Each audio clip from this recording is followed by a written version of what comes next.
NBFC देखते हैं। NBFC के अंदर पहला कॉन्सेप्ट है नेट ओन फंड। उसके अंदर क्या आएगा तो paid up equity share capital, convertible preference share capital, free reserves, security premium, capital reserves out of the sales of the asset, exclude करना रिवैल्यूएशन रिजर्व्स अगर कोई है तो, लॉस को माइनस करना है, deferred revenue expense and intangible asset को minus करना है। तो हमारे पास क्या आ जाएगा, ओन फंड आ जाएगा। इसको ए नाम देंगे। Investment in the shares of the subsidiary group company other NBFC, investment in the debentures, bonds, loans, deposit with the subsidiary group company. ये जो भी इन्वेस्टमेंट हमने किया होगा इसके अंदर कितना अलाउेबल होता है, सिर्फ 10% ऑफ द ओन फंड का ही अलाउेबल होता है। तो उसको माइनस कर देंगे यहाँ से।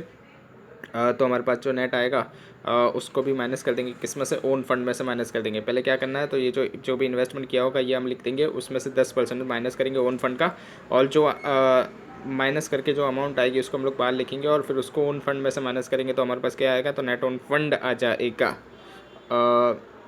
इनकम रिकॉग्नाइज कैसे करेंगे, एडवांटेज एंड इन्वेस्टमेंट का।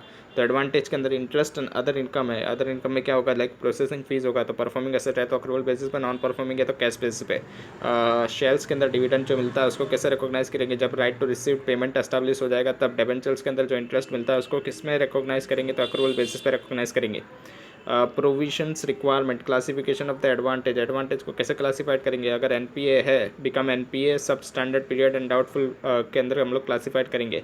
एनबीएफसी डिपॉजिट अगर वो एक्सेप्ट करती है एंड सिस्टमेटिक इंपॉर्टेंट वाली है तो ओवर ड्यू अगर 3 मंथ तक रहा तो क्या हो जाएगा, वो एनपीए हो जाएगा। और फिर उसके बाद से 3 मंथ के बाद क्या हो जाएगा, वो सब स्टैंडर्ड पीरियड में फॉल कर जाएगा वो। उसके बाद बियॉन्ड 12 मंथ डाउटफुल के अंदर चले जाएगा। और एनबीएफसी जो नॉन डिपॉजिट है, जो नॉन सिस्टमेटिक इंपॉर्टेंस है उसके अंदर कितना होगा, तो जो ओवर ड्यू पीरियड है वो कितना 6 मंथ तक का है। तो क्या आ जाएगा तो एनपीए हो जाएगा। Lease rental and hire purchase के लिए 12 मंथ हो जाएगा। और सब स्टैंडर्ड के अंदर कब आएगा तो 18 मंथ तक वो सब स्टैंडर्ड में रहेगा। और डाउटफुल में क्या रहेगा तो बियॉन्ड 18 मंथ हो जाएंगे तो वो डाउटफुल में चले जाएगा। प्रोविजन ऑफ एडवांटेजेस, तो loans and advantage and other credit facilities, जो अकाउंट टाइप है और प्रोविजन रेट है उसके अंदर क्या आएगा, तो यहाँ पर स्टैंडर्ड असेट्स होगा। तो स्टैंडर्ड असेट्स के लिए कितना प्रोविजन रेट आएगा, तो अगर नॉन बैंकिंग फाइनेंशियल कंपनी है जो डिपॉजिट वाली है, एंड जो नॉन बैंकिंग फाइनेंस कंपनी जो सिस्टमेटिक इंपॉर्टेंट वाली है उसके लिए कितना आएगा 0.40% आएगा। और अगर नॉन बैंकिंग फाइनेंशियल कंपनी जो नॉन डिपॉजिट वाली है, नॉन सिस्टमेटिक इंपॉर्टेंट वाली है उसके लिए कितना आएगा 0.25 आएगा। सब स्टैंडर्ड कैटेगरी के लिए 10% बनाना पड़ेगा। डाउटफुल के लिए, अनसिक्योर्ड वाले के लिए 100, सिक्योर्ड वाले के लिए अप टू 1 ईयर के लिए 20%, 1 to 3 ईयर के लिए 30%, मोर देन 3 ईयर के लिए 50%, लॉस एसेट के लिए 100%। हायर परचेस के अंदर क्या देखना पड़ेगा हमको, अगर वो ड्यू पीरियड 0 से लेकर 12 महीने तक का है तो percentage of the net book value का कितना करेंगे हम लोग, पॉइंट 0 से लेके 12 मंथ तक का है तो कितना करेंगे 0% करेंगे। और 12 से लेकर 24 मंथ का है तो 10% करेंगे। 24 से 36 मंथ का है तो अब 30% यहाँ से बढ़ाते जाने, 10 में 30 ऐड कर देंगे तो 40 आ जाएगा। और फिर 36 से लेकर 48 मंथ तक का है तो कितना आएगा 70% आएगा। और मोर देन 48 आएगा तो कितना आएगा 100% आ जाएगा। इलस्ट्रेशन 1 देखते हैं, कैलकुलेट करना है। Own fund of the NBFC के लिए पेड अप शेयर कैपिटल दे दिया, फ्री रिजर्व दे दिया, कंपलसरी कन्वर्जन हो रहा है 50 लाख रुपीज़ का है, वो रिवैल्यूएशन रिजर्व दे दिया है। ओन फंड के लिए क्या हमको कंसिडर करना पड़ेगा, पेड अप 150 का, फ्री रिजर्व 250 का, और कंपलसरी कन्वर्जन जो 50 का हो रहा है वो दोनों, इन सब का टोटल करेंगे तो हमारे पास कितना आ जाएगा, टोटल 450 का आ जाएगा जो कि ओन फंड हो जाएगा। रिवैल्यूएशन रिजर्व इसके अंदर कंसिडर करने की जरूरत नहीं होती। इलस्ट्रेशन 2 देखते हैं।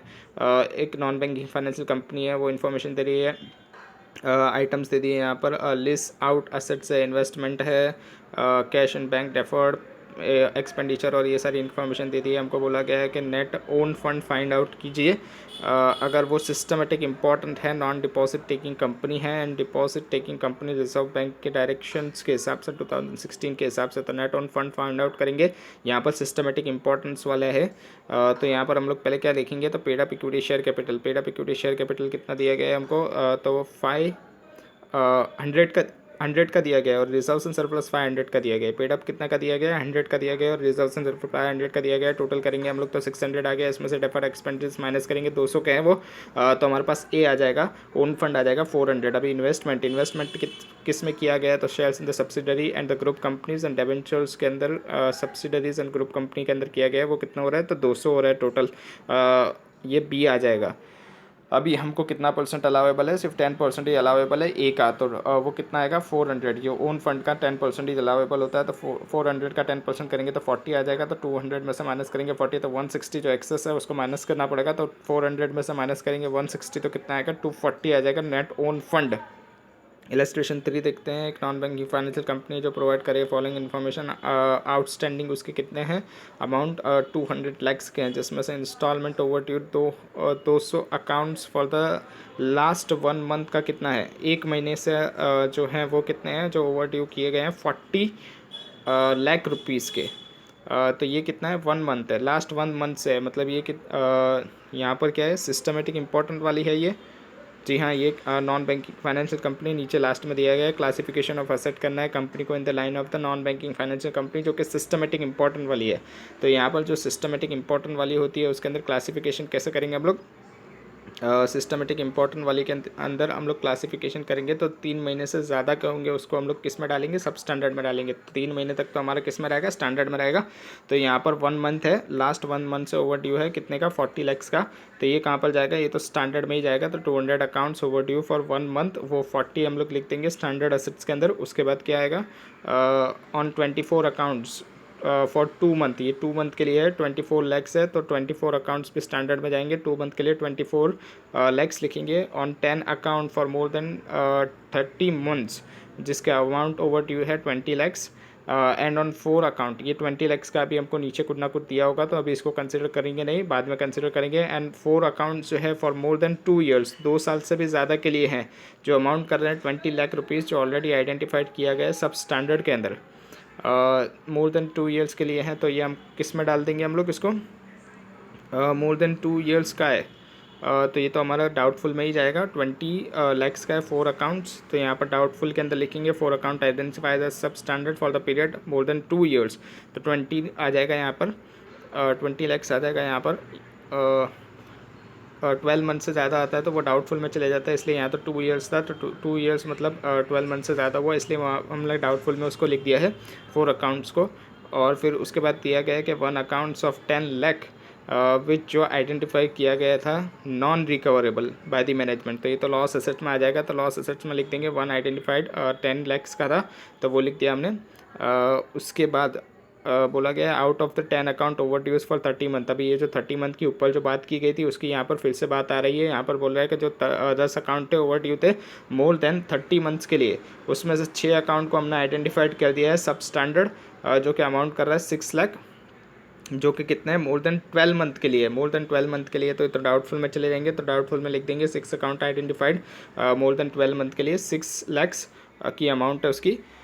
और जो अदल्ट जो थे, अदल्ट मतलब कितने बचे अभी, टोटल हमारे कितने थे वहाँ पर अकाउंट्स, 10 अकाउंट थे, 10 में से 6 हमने क्या आइडेंटिफाइड कर दिए, तो 6 हमने डाउटफुल में लाग दिए। तो अभी कितने बचे, 4 बचे। वो 4 के लिए क्या बोल रहा है, वो पीरियड लेस देन 12 मंथ के लिए, लेस देन 12 मंथ का पीरियड होगा तो वो कहाँ पर आएगा, सब स्टैंडर्ड में आ जाएगा। तो 4 अकाउंट जो है उसको आइडेंटिफाइड करेंगे सब standard for the period less than 12 month. और अमाउंट कितनी आएगी, तो यहाँ पर 6 लाख था, 20 लाख में से माइनस करेंगे 6 लाख, तो कितना आ जाएगा हमारा, 14 लाख आ जाएगा। तो ये 14 लाख सब स्टैंडर्ड में चले जाएगा। उसके बाद तो ख़त्म हो गया, उसके बाद कुछ बोल नहीं रहा है क्वेश्चन। तो टोटल तो हमारा कितना था, टोटल ओवर ड्यूज थे 200 के, 200 में से हमने ये सारा फाइंड आउट कर लिया। तो जो बैलेंसिंग फिगर जो बचेगा वो किस में आ जाएगा, स्टैंडर्ड के अंदर, अकाउंट्स के अंदर आ जाएगा। बैलेंसिंग फिगर 86 लैक्स की आएगी। वो यहाँ पर कैसे फाइंड आउट करेंगे, तो 200 लिखा, 200 में से माइनस करेंगे 10, 20, 6, 14 और 24, 40, तो हमारे पास बैलेंसिंग फिगर आ जाएगी 86। इलस्ट्रेशन नंबर 4 देखते हैं। क्लोज कर रही थी जब बुक्स ऑफ अकाउंट 31 मार्च को, तो नॉन बैंकिंग फाइनेंशियल कंपनी के एडवांसेस को क्लासिफाइड कैसे किया जाएगा वो हमको बताना है। स्टैंडर्ड एसेट है, सब स्टैंडर्ड एसेट है, सिक्योर पोर्शन से ये एडवांसेस का क्लासिफिकेशन हमको दी है। स्टैंडर्ड एसेट, सब स्टैंडर्ड, सिक्योर पोर्शन जो डाउटफुल डेट के लिए 1 ईयर के लिए, 1 से 3 ईयर्स के लिए, मोर देन 3 ईयर्स के लिए दे दिए गए, रुपीज़ इन लैक्स के अंदर है। अनसिक्योर्ड पोर्शन जो है डाउटफुल डेट का वो दे दिया गया है, लॉस एसेट दे दिया गया है। कैलकुलेट करके बताना है प्रोविजन कितना बनेगा एडवांटेज के लिए, जो नॉन बैंकिंग फाइनेंशियल कंपनी है जो सिस्टमेटिकली इम्पॉर्टेंट नहीं है, non systematically important, non deposit taking company है रिजर्व बैंक के डायरेक्शन 2016 के हिसाब से।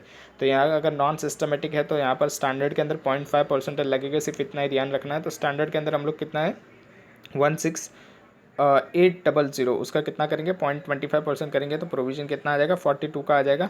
सब स्टैंडर्ड के अंदर हमारा रेट कितना लगेगा तो 10% लगेगा, तो 1340 का 10% करेंगे तो 134 आएगा। उसके बाद सिक्योर पोर्शन जो डाउटफुल डेट के लिए अप टू 1 ईयर के लिए उसके अंदर 20% है, 320 का 20% करेंगे हम लोग तो वो आ जाएगा हमारा 64, और 1 से लेकर 3 ईयर्स तक है उसके अंदर 30% आएगा तो 90 का 30% करेंगे 27 आ जाएगा। मोर देन 3 ईयर्स है उसके अंदर 50% आ रहा है तो 30 का 50% करेंगे तो 15 आ जाएगा। और अनसिक्योर पोर्शन जो डाउटफुल डेट के लिए उसका तो 100% और लॉस के लिए भी 100%, तो 97 और 48 आ जाएगा। और फिर टोटल करेंगे तो 427 आ जाएगा टोटल। इतने का हमारा प्रोविज़न बनेगा। अगर बोला गया कि इलस्ट्रेशन 4 के अंदर अगर वो सिस्टमेटिकली इम्पोर्टेंस होता, अगर सिस्टमेटिकली इंपॉर्टेंट होता, नॉन डिपॉजिट टेकिंग कंपनी होती है and deposit taking company reserve bank direction 2016 के हिसाब से होता तो कैसे क्लासिफिकेशन होता, तो सिर्फ यहाँ पर स्टैंडर्ड को बदलना पड़ेगा हमको। जहाँ पर हमारा 0.25% था वहाँ पर हम कितना करेंगे 0.40 करेंगे। क्यों? क्योंकि यहाँ पर सिस्टमेटिकली इंपॉर्टेंस आ गया इसलिए। तो यहाँ पर 16800 का 0.40 करेंगे तो 67.20 आ जाएगा। बाकी सब वैसे के वैसा ही रहेगा और फिर टोटल करेंगे तो 452.20 आ जाएगा। एक NBFC है, हायर परचेस सॉल्यूशंस के लिए हायर परचेस का काम करती है, वो प्रोवाइड करती है हायर परचेस के लिए, मतलब हायर परचेस का काम करती है वो। और फॉलोइंग इन्फॉर्मेशन दी गई है हमको। 31 मार्च 2021 का ईयर एंड हो रहा है, तब का असेट फंडेड दिया गया है। LCD टीवीज़ है, वॉशिंग मशीन है, refrigerator, air condition, mobile phones दिए गए हैं हमको। इंटरेस्ट जो ओवर ड्यू है बट रिकॉग्नाइज नहीं किया गया प्रॉफिट एंड लॉस अकाउंट में, जो कि पीरियड दिया है हमको अप टू 12 मंथ है, 24 मंथ है, 30 मंथ है, 45 मंथ है, 60 मंथ है। और इंटरेस्ट अमाउंट दे दिया है, इसका कुछ काम नहीं है हमको। Net book value of the asset outstanding है, इसी का काम है हमको। रुपीज़ इन करोड़ के अंदर दे दिया गया हमको। रिक्वायर्ड किया गया है कि हमको कैलकुलेट करके बताना है प्रोविज़न जो बनेगा। तो पहले अप टू 12 मंथ के लिए तो कुछ भी नहीं आता, तो वहाँ तो नीली आ जाएगा। और फिर उसके बाद कितना आएगा 24 मंथ के लिए कितना आएगा 2000 का 10% आ जाएगा तो वो आ जाएगा 200। उसके बाद क्या है तो रेफ्रिजरेटर का जो 30 मंथ के लिए है उसके अंदर कितना आ जाएगा तो 40% आ जाएगा। तो 1250 का 40% करेंगे तो 500 आ जाएगा। यहाँ पर 30 खाली ऐड कर देना है। और 45 मंथ के लिए 45 मंथ के लिए वो कितने का आ जाएगा तो 70% आ जाएगा। तो 600 का 70% करेंगे तो 420 आ जाएगा। और फिर 60 मंथ के लिए है उसके अंदर कितना आ जाएगा 100% आएगा तो 100 का 100% करेंगे तो 100 आ जाएगा। टोटल प्रोविजन की अमाउंट कितनी आएगी 1220 हो जाएगी। इलस्ट्रेशन 7 देखते हैं कि NBFC है जो रजिस्टर्ड है RBI के पास, नॉन डिपॉजिट एक्सेप्टेड कंपनी है, जो इश्यू का rate loans and different tenures. Majority of its customer को ABC लिमिटेड जो है वो एंगेज कर रहा है different business of the manufacturing के लिए। हाउएवर लेकिन जो डिमांड है एंड जो नॉन रिकवरी है एग्जिस्टिंग ट्रेड रिसीवेबल्स की, तो ABC क्या कर रहा है फेस कर रहा है वर्किंग कैपिटल की डिफ़िकल्टी। क्यों फेस कर रहा है? क्योंकि उसको अभी तक उसके डिटेल्स पैसा नहीं दे रहा है इसलिए। तो जो XYZ लिमिटेड जो NBFC है उसको वो ABC लिमिटेड पैसा नहीं दे पा रहा है क्योंकि ABC के डिटेल्स उसको पैसा नहीं दे रहा है एंड ABC कंपनी को, इसलिए वो आगे फर्दर XYZ को अपना जो ओवर ड्यूज है वो पे नहीं कर पा रहा है। एज ऑन 31 मार्च 2021 जो आउटस्टैंडिंग है अमाउंट ABC लिमिटेड के लिए वो हमको दिया गया है। प्रिंसिपल अमाउंट आउटस्टैंडिंग 8 मंथ के लिए वो कितना है 250 लैक्स है। और इंटरेस्ट एंड पेनल्टी जो है वो 30 लैक्स है। XYZ लिमिटेड फॉलो कर रही है अक्रूवल सिस्टम अकाउंटिंग के लिए, इनकम के लिए। फॉलोइंग कंपनी जो अक्रूड कर रहे हैं 30 लाख रुपीज़ का interest financial statement for the year ended 31 मार्च 2021 के लिए हमको बताना है कि ये जो इनकम अक्रूवल बेसिस पे 30 लाख रुपए रिकॉर्ड की जा रही है नॉन बैंकिंग फाइनेंशियल कंपनी के लिए जो नॉन सिस्टमेटिकली इम्पॉर्टेंट है, नॉन सिस्टमेटिक इम्पॉर्टेंट है, नॉन डिपॉजिट टेकिंग कंपनी है डायरेक्शन 2016 के हिसाब से RBI का। तो हमको क्या बताना है, क्या ये अक्रूवल बेसिस पे रिकॉर्ड करनी चाहिए हमको? तो एज पर सेट डायरेक्शन के हिसाब से जो नॉन परफॉर्मिंग असेट्स होता है वो क्या होता है? तो एक टर्म लोन जिसके अंदर इंक्लूड होता है अनपेड इंटरेस्ट, जब उसका इंस्टॉलमेंट ओवर ड्यूज होता है कितने मंथ के लिए 6 मंथ के लिए। यहाँ पर क्यों 6 मंथ या तो उससे ज़्यादा के लिए, यहाँ पर क्यों 6 मंथ या तो उससे ज़्यादा का हमको पीरियड बताना पड़ रहा है? क्योंकि ये नॉन सिस्टमेटिक इंपॉर्टेंट है। अगर सिस्टमेटिकली इंपॉर्टेंट होता तो यहाँ पर क्या हो जाता 6 की जगह 3 मंथ आ जाता। और ऑन विच जो इंटरेस्ट उसका अमाउंट रिमेन किया गया है overdues for the period 6 month या तो उससे ज़्यादा के लिए। इन प्रेजेंट केस के अंदर जो ड्यू है ABC लिमिटेड को वो आउटस्टैंडिंग है कितना, मोर देन 6 मंथ के लिए। इसलिए जो ABC लिमिटेड है उसको क्लासीफाइड करना पड़ेगा NPA XYZ की बुक्स के अंदर एज ऑन 31 मार्च 2021। यानी ABC को हमको NPA की कैटेगरी में डालना पड़ेगा, क्लासीफाइड करना पड़ेगा जो नॉन बैंकिंग फाइनेंशियल कंपनी है उसकी बुक्स के अंदर, जो कि एंड हो रहा है 31 मार्च 2021।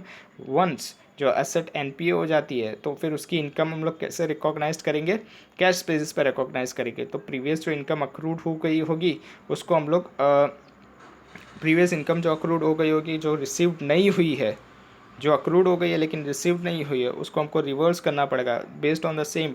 जो XYZ लिमिटेड है उसको अक्रूवल बेसिस को स्टॉप करके, जो इंटरेस्ट की इनकम अक्रूवल बेसिस पे वो रिकॉग्नाइज कर रही है उसको स्टॉप करना पड़ेगा। एंड ऑल्सो जो 30 lakhs की उसने अक्रूवल बेसिस पे रिकॉग्नाइज कर दी गई है उसको रियलाइज़ नहीं करना पड़ेगा, मतलब उसको अक्रूड जो अक्रूड हो गई है 30 lakhs की, जो अक्रूड हो गई है उसको भी उसको रिकॉग्नाइज नहीं करना पड़ेगा, यानी उसको रिवर्सल करना पड़ेगा अगर रिकॉग्नाइज कर दिया गया है तो, and need to be reverse.